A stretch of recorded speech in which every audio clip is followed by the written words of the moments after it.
آدھا رمضان گیا، ابھی 4-5 دن کے بعد آخری عشرہ شروع ہوگا، اور لاہور کے اندر ایک شہر اعتکاف آباد ہوتا ہے جہاں اس اللہ والے کی صحبت میسر ہوتی ہے۔ رمضان کا مہینہ ہوگا، پھر رات کے پچھلے پہر ہوں گے، حضور قدوت والاولیاء کے قدموں کی سنگتیں ہوں گی، اور اس مرد حق کی صحبت میسر ہوگی۔ آؤ آپ کو دعوت دے رہا ہوں، اس مرد حق کی صحبت پہ بیٹھو۔ زندگی کے دھندے مرتے دم تک ختم نہیں ہونے، یہ مصروفیات ختم نہیں ہونے، اور جس دن ہم مر گئے کوئی کام بھی رکنا نہیں ہے، پچھلوں نے ہم سے اچھے کر لیے۔ قبل اس کے کہ آنکھیں بند ہونے کا وقت آ جائے، اس وقت سے پہلے اپنی زندگی میں کچھ دروازے بند کرو اور کچھ دروازے کھولو۔ کہیں بریک لگاؤ، کسی اللہ والے کی صحبت میں بیٹھو۔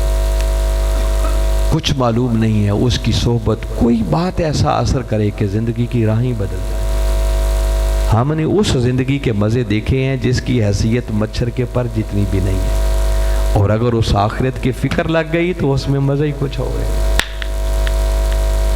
رجسٹریشن جاری ہے، لیٹ ہو چکا ہے بہت، اس لیے نہیں کہہ رہا کہ بندوں کی کمی ہے، وہاں تو ہزار ہا کی تعداد میں دنیا آتی ہے۔ آپ کو تو اس لیے بتاتا ہوں کہ شاید کوئی فائدہ اٹھا لے۔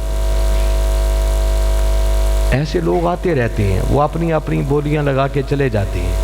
خوش نصیب ہوتے ہیں جن کو بات سمجھ آ جائے۔ کوئی بہلول بن کے آتا ہے اور کہتا ہے آؤ جس نے جنت میں گھر خریدنا ہے میرے ساتھ سودا کر۔ ہر دور میں ایسے بہلول آتے رہتے ہیں۔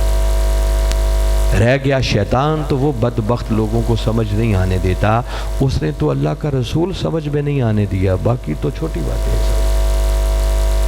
مگر آنکھیں کھول کے جیو، کسی اچھے کی صحبت کو تلاش کرو، صحبت میں بیٹھو، کچھ بعید نہیں، اللہ ایسے پردے اٹھائے اور کرم کے دروازے کھولے کہ زندگی کی راہیں بدل جائے۔ میں انہی کلمات پر اکتفا کرتے ہوئے جملہ منتظمین کو دل کی گہرائیوں سے مبارکباد پیش کرتا ہوں، دعا گو ہوں کہ اللہ آپ کی کاوشوں کو قبول فرمائے، اور ان 5 دن کی نشستوں کو آپ نے تقریریں سمجھ کر نہیں سننا۔ ہماری بد نصیبی یہ ہے کہ ہم تقریریں بھی حظ لینے کے لیے سنتے ہیں، تقریریں حظ لینے کے لیے نہیں، خود کو بدلنے کے لیے سنیں۔ کل انشاءاللہ ہمارے نوجوان سکالر حضرت علامہ صابر کمال وٹو صاحب تشریف لا رہے ہیں۔ انشاءاللہ آپ ان کا خطاب سنیں گے، ایمان پر ایک بہار آ جائے گی، اور کل ان کی گفتگو کا عنوان ہوگا خدمت دین کی ضرورت و اہمیت۔ میں امید کرتا ہوں کہ آج پہلا دن تھا، آپ تھوڑے آئے، کل جب آئیں تو اور بھی دو، اللہ نے 2 ہاتھ دیے ہیں نا، ایک کو دائیں ہاتھ میں پکڑے، دوسرے کو بائیں سے پکڑے، انہوں نے کہ چلو غفلت چھوڑو، نیند چھوڑو، قرآن کا درس سننے کے لیے جاتے ہیں۔ اگر آپ کی دعوت پر کوئی آ گیا اور کوئی ٹوٹی پھوٹی بات اس کی سمجھ میں آ گئی اور اس کی زندگی سنور گئی، تو جب تک وہ نیک اعمال کرتا رہے گا آپ کے نامہ اعمال میں نیکیاں لکھی جاتی ہیں۔ تو 2 کو پکڑ کے لے آئیں، باقی 24 گھنٹے آپ کے پاس ہیں۔ دعوت ہر ملنے والے کو دے، جو ملے زبان ہی ہلانی ہے نا، جیسے کہ بھی آئیں، مرکزی مسجد میں درس قرآن ہونا ہے، صبح آپ بھی ہمارے ساتھ چلیں۔ دیں گے دعوت؟ جو کہتے ہیں دعوت دیں گے بلا ہاتھ کھڑا کریں۔ آنا نہ آنا لوگوں کا نصیب ہے، پیغام تو دینا، موٹیویٹ کریں لوگوں کو، خیر کا کام ہے۔ میں بارے دیگر دعا گو ہوں کہ اللہ ہمارا مل بیٹھنا قبول فرمائے، اور جو میں نے کہا ہے سمجھ کر ایمان لاتے ہوئے عمل کر کے اپنی دنیا اور آخرت کو سنوارنے کی توفیق عطا فرمائے۔ وما علینا الا البلاغ۔